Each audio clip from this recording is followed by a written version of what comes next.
Hi everyone, welcome to our channel. ఈరోజు గోధుమ పిండితో పునుగులు ఎలా చేయాలో చూసేద్దాము. తప్పకుండా మీరు కూడా ట్రై చేయండి. దానికి ఇక్కడ నేను చట్నీ కోసం అయితే పల్లీలు, పచ్చిమిర్చి, ఎండుమిర్చి ఇలా అయితే డ్రై రోస్ట్ చేసుకుంటున్నానండి. అలాగే ఇవి స్టవ్ మీద పెట్టేసి నేనైతే పిండిని ఇలా కలుపుకుంటున్నాను. చూడండి, ఈ బౌల్తో కొలత చెప్తాను, అదే విధంగా ఫాలో అవ్వండి. ఇక్కడ నేను ఈ కప్పుతో 2 కప్పుల గోధుమ పిండిని అయితే తీసుకున్నానండి. అలాగే 1 కప్పు రవ్వ, 2 కప్పుల గోధుమ పిండి, 1 కప్పు ఉప్మా రవ్వని తీసేసుకున్నాను. అలాగే ఇదే కప్పుతో 1 కప్పు పెరుగుని కూడా తీసుకున్నాను. మనం ఇది అప్పటిదప్పుడు కూడా చేసేసుకోవచ్చు, లేదంటే నైట్ కలిపి పెట్టి మార్నింగ్ కూడా చేసుకోవచ్చు అండి. నేనైతే ఇది అప్పటికప్పుడు చేస్తున్నాను. చూడండి, ఇలా 1 కప్పు పెరుగును కూడా వేసేసి కొద్దిగా సాల్ట్ అయితే యాడ్ చేస్తున్నాను. అలాగే మనం వాటర్ని తగినంత తీసుకొని చక్కగా పునుగుల పిండిలా వాటర్ కొద్దిగా యాడ్ చేస్తూ కలుపుకోవాలి.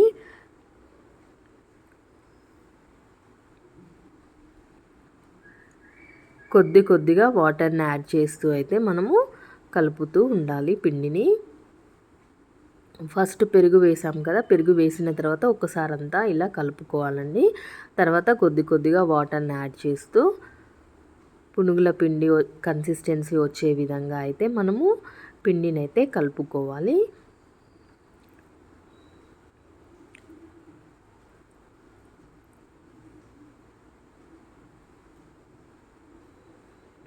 ఇప్పుడు కొద్దిగా వాటర్ని యాడ్ చేస్తూ కలుపుకుందాము పిండిని. చాలా టేస్టీగా ఉంటాయండి. మైదా పిండి కంటే గోధుమ పిండితో చేసుకున్నట్లయితే చాలా అంటే చాలా టేస్టీగా ఉంటుంది. అలాగే హెల్త్ కాన్షియస్ ఉన్న వాళ్ళు ఇలా చక్కగా గోధుమ పిండితో చేసుకోవచ్చు. చూసారు కదా, పిండి ఈ విధంగా మనం పునుగులు వేసే కన్సిస్టెన్సీ వచ్చేలా చూసుకోవాలండి. చూడండి, పిండిని ఈ విధంగా అయితే చేత్తో చక్కగా ఇలా అంటూ ఉంటే పిండి అనేది మనకి ఆ కన్సిస్టెన్సీ చక్కగా వస్తుంది పునుగులు వేయడానికి. ఈ విధంగా చేత్తో కలుపుతూ ఉండాలి. పిండి అనేది ఫ్లఫీగా అవుతుంది, టేస్ట్ బాగుంటాయి పునుగులు. చూసారు కదండి, ఇప్పుడు దీన్ని మూత పెట్టేసి పక్కన పెట్టేద్దాము. కొద్దిసేపు ఒక ½ అన్ అవర్ వరకు పక్కన పెట్టుకోవాలండి. ఆలోపు మనం ముందుగా డ్రై రోస్ట్ చేసుకున్న పల్లీలు ఉన్నాయి కదా, అందులోనే వెల్లుల్లి, జీలకర్ర, తగినంత సాల్ట్ వేసేసి కొద్దిగా చింతపండు వేసి దీన్ని అయితే మనం గ్రైండ్ చేసుకుందాము. గ్రైండ్ చేసేసుకొని పోపు పెట్టేసుకుందాము. అలాగే పునుగులకు కావాల్సినవి ఆనియన్, పచ్చిమిర్చి, కరివేపాకు, కొత్తిమీరను కూడా కట్ చేసి పెట్టేసుకుందాము.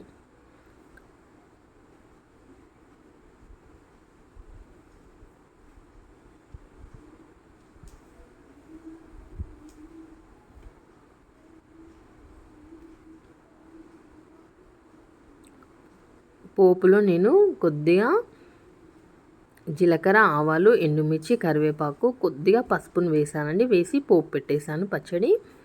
చూడండి, ఇక్కడ చక్కగా కరివేపాకు, కొత్తిమీర, ఆనియన్స్ని అయితే చిన్నగా కట్ చేసి పెట్టుకున్నాను పిండిలో వేసుకోవడానికి.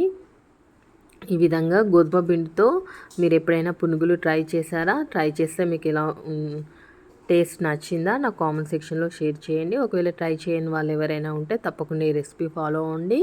మీకు ఎలా వచ్చిందో తప్పకుండా నా కామెంట్ సెక్షన్లో షేర్ చేయండి. మరిన్ని టేస్టీ హెల్తీ రెసిపీస్ కోసం తప్పకుండా నా ఛానల్ని ఫాలో అవ్వండి. ఇక్కడ సాల్ట్ చెక్ చేసుకొని మరి కొద్దిగా సాల్ట్, అలాగే జీలకర్ర, కొద్దిగా వంట సోడా వేసుకోండి. అప్పుడు చక్కగా పొంగుతాయి పునుగులు అనేవి. అలాగే మనం ముందుగా కట్ చేసి పెట్టుకున్న కరివేపాకు, కొత్తిమీర, ఆనియన్ని కూడా వేసానండి. వేసి ఇలా చక్కగా కలుపుకున్నాను. వంట సోడా ఒకవేళ మీరు మార్నింగ్ వేసుకునేది ఉంటే నైట్ నానబెట్టి అవసరం లేదండి. నేను అప్పటికప్పుడు వేస్తున్నాను కాబట్టి కొద్దిగా వేసాను. వంట సోడా ఆప్షనల్ అండి, ఇష్టం ఉంటే వేసుకోండి, లేకపోతే లేదు. చూడండి, ఇక్కడ ఆయిల్ కూడా పెట్టేసుకున్నాను కదా. చక్కగా వేడైన తర్వాత ఈ విధంగా చిన్న సైజులో అయితే మనం వేసుకోవాలండి. పెద్దగా వేసుకోకండి, పెద్దగా వేసుకుంటే సైజ్ అనేది పెద్దగా వస్తాయి.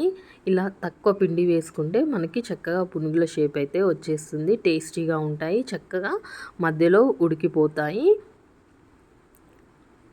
మీడియం ఫ్లేమ్లో పెట్టి ఇలా వేసిన వెంటనే కాకుండా ఒక 2 నిమిషాలు అయిన తర్వాత నెక్స్ట్ సైడ్కి టర్న్ చేయండి.